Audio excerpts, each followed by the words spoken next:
لوگ ویسے ہی شغل میلہ دیکھنا چاہتے ہیں. ہمارے احتجاج میں آئیں, آپ کو ہم جیسے لوگ ملیں گے اور ہماری باتیں سننے کو ملیں گی. 35 لاکھ کا کھانا خان صاحب کوئی مولانا فضل الرحمان تھا جو 6 مہینے میں 35 لاکھ کا کھانا کھا گیا.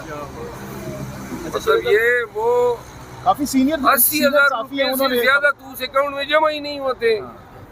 اور اگر محترم نے کوئی ایسا دعویٰ کیا ہے, زاہد کشکوری صاحب ہے, کافی سینئر صحافی ہیں. اچھا, میں اب اس سوال کا جواب تب دوں گا جب میں یہ معلوم کر لوں کہ 6 مہینے میں ہم نے کتنے پیسے خان کے لیے جمع کیے ہیں, اور جیل حکام سے باقاعدہ ویریفائی کر کے پھر میڈیا کو جواب دوں گا.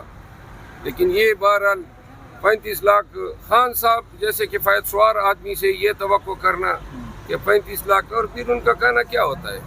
دہی ان کو پسند ہے, دہی وہ کھاتے ہیں, سبزیاں ہیں اور گوشت.